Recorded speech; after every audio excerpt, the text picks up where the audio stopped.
안녕하세요. 세무법인 셜록텍스의 진영태 세무사입니다.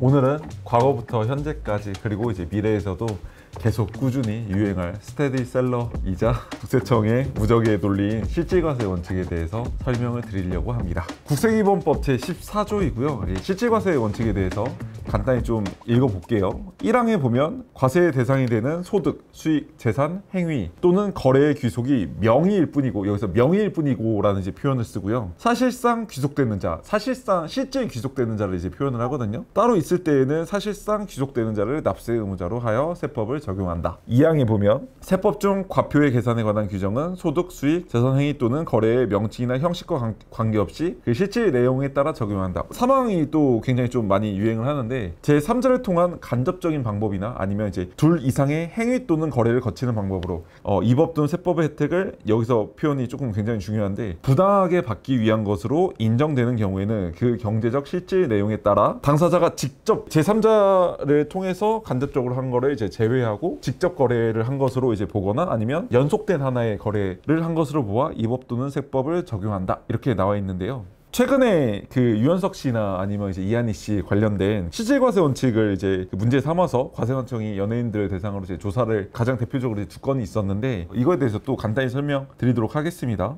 이한희 씨 관련된 기사 발췌 내용 한번 읽어볼게요. 소속사는 이한희는 본업의 연기활동과 더불어 매니지먼트에서 수행하거나 관리해줄 수 없는 국악공연, 콘텐츠 개발 및 제작, 투자 등 다양한 활동을 수행하기 위해 호프 프로젝트, 이 호프 프로젝트라는 이제 법인이 어떻게 보면 페이퍼 컴퍼니로 국세청은 이제 인지를 한 것 같아요. 호프 프로젝트 법인을 설립해 운영해왔다며, 최근 세무조사 과정에서 연회활동 수익이 법인 사업자의 매출로서 법인세를 모두 납부하였더라도 그 소득은 법인 수익으로 법인세 납부의 대상이 아니라 개인 소득으로 소득세 납부의 대상이 돼야 한다는 과세관청의 해석이 있었다고 했다. 법인 사업자의 매출로서 법인세를 모두 납부하였더라도, 이 표현이 뭐냐면요, 1항을 보면 그 과세 대상이 되는 이제 소득, 수익, 재산이 또는 거래 귀속이 명의일 뿐이고, 그러니까 어떻게 보면 법인이 이제 명의일 뿐이고라고 이제 표현을 한 겁니다. 그리고 사실상 귀속되는 자가 따로 있을 때, 이거는 이제 그 개인 납세자인 그 이한희 씨를 이제 얘기를 한 거죠. 그러니까 명의는 호프 프로젝트라는 이제 페이퍼 컴퍼니라고 이제 판단을 한 그런 법인인 거고, 실질 그 소득세 납부 대상을 이제 이한희 씨라고 이제 판단을 한 것 같습니다.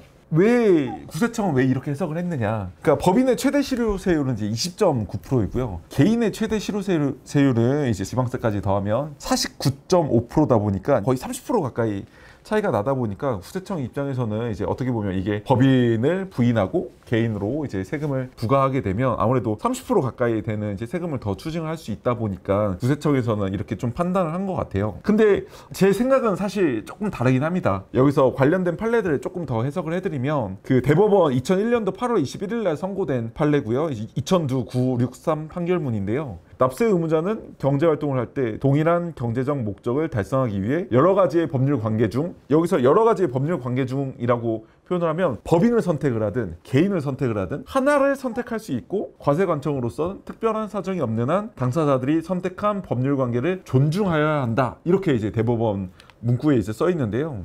여기서 조금 더 저희가 나가서 해석을 해보면, 이런 뭐 이한희 씨나 유현석 씨는 경제활동을 법인으로 선택을 한 건데, 이 부분을 국세청에서는 실질과세에 따라서 법인격을 부인을 하고 개인으로 과세한다, 이런 취지로 이제 과세를 매긴 건데, 또 다른 이제 판결문을 보게 되면 대법원 2012년도 1월 19일 선고 2008두 8499 판결에 따르면, 여기서 이제 실질과세 원칙에 대해서 이제 판결문에서 이제 정확히 나오는데, 조세 법률주의의 대립관계에 있는 것이 아니라 예측 가능성 그리고 이제 법적 안정성이 훼손되지 않는 범위 내에서 한목적적이고 탄력적으로 해석함으로써 조세 법률주의의 형해화를 막고 실효성을 확보한다는 점에서 조세 법률주의와 상호 보완적이고 불가분적인 관계에 있다고 할 것이다, 라고 이제 대법원 판결에 나와 있고, 마지막에 좀 의미 있는 그런 이제 문구를 쓰는데, 따라서 예측 가능성과 법적 안정성을 현저히 침해하는 실질 과세 원칙의 적용은 조세 법률주의의 위배된다, 이렇게 표현을 씁니다. 여기서 예측 가능성과 법적 안정성이 훼손되지 않는 범위 내에서 라는 이제 표현도 쓰고, 예측 가능성과 법적 안정성을 현저히 침해하는 실질과세 원칙은 우리나라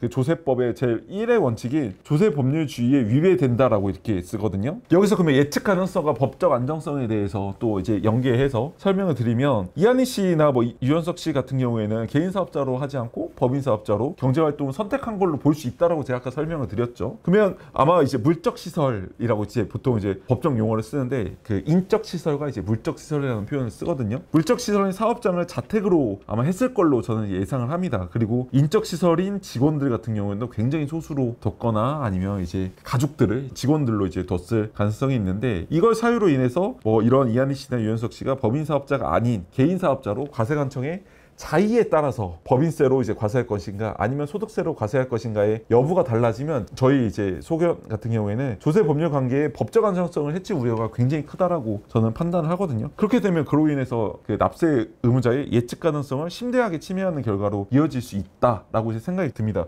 왜냐하면 이거는 사업장 주소지를 자택으로 하고 있고 더군다나 소수의 직원들을 두거나 아니면 그 가족들이 직원들인 소수의, 그러니까 작은 소형의 이제 법인들도 굉장히 많거든요. 그러니까 개인 사업자들만 소규모로 진행을 하는 게 아니라 규모가 작은, 그러니까 소규모의 법인들도 굉장히 많을 건데, 그러면 소규모 법인들이 전부 다 매출액이 뭐 많이 나오면 이것들을 전부 다 법인격을 부인시켜버리고 개인 납세 의무자로 그 과세를 때린다라고 한다면 그러면 나는 법인으로 이제 선택할 수 없고 어떻게 보면 개인으로밖에 선택을 못하는 거잖아요. 이런 그 소규모의 이제 법인 사업자들은. 그렇게 되면 사업장 주소지를 자택으로 하고 있고 인원 규모가 작은 이제 소수의 직원들을 둔 법인 납세자들에게 전부 개인 사업자로 봐서 모두 과세야 과세 형평이 맞을 거잖아요. 이거는 사실 법인 사업자들의 예측 가능성을 현저히 침해하고 있는 그런 상황이기 때문에 이런 거는 사실 납세 의무자들이 이제 조사가 나왔을 때 그 과세관청의 사실관계가 좀 해석되기에 따라서 복잡하게 이제 판단이 될 수가 있는 건데, 근데 여기서 이제 통상적인 것을 봤을 때 대부분의 연예인들이 이렇게 가족법인을 설립해서 운영을 하고 있을 것이고, 연예인으로 한정짓지 않고 다른 1인 법인들에게 모두 이렇게 같은 잣대를 두고 이제 과세를 하지 않는 이상 이거는 최종적으로는 이제 법적 안정성과 예측 가능성, 통상성, 과세 형평성을 따져봤을 때 조금은 이제 무리한 과세였지 않나 생각이 들고, 조세 불복을 생각을 한번 해보시는 것도 나쁘지 않을 걸로 생각이 됩니다. 네, 오늘 실질과세 원칙과 그에 따른 예시들을 좀 최근에 나온 연예인 이슈에 맞춰서 간단히 좀 설명을 해드렸는데요. 결국은 사업상의 목적과 조세 행위를 나누는 것은 사실관계를 판단해서 하는 부분이다 보니까 이런 실질과세 관련된 부분들은 조세 전문가에게 꼭 상담을 받아보시고 업무를 진행하시는 게 좋다라고 생각을 합니다. 저희 세무법인 셜록텍스가 납세자의 편에서 최선을 다해서 권익 보호를 해드리고 있습니다. 언제든지 어려움이 있으시거나 아니면 무언가를 이제 실행하실 때 마음속으로 찝찝한 부분이 있다라고 하시면 언제든지 편하게 상담 신청해 주시기를 바라겠습니다. 감사합니다.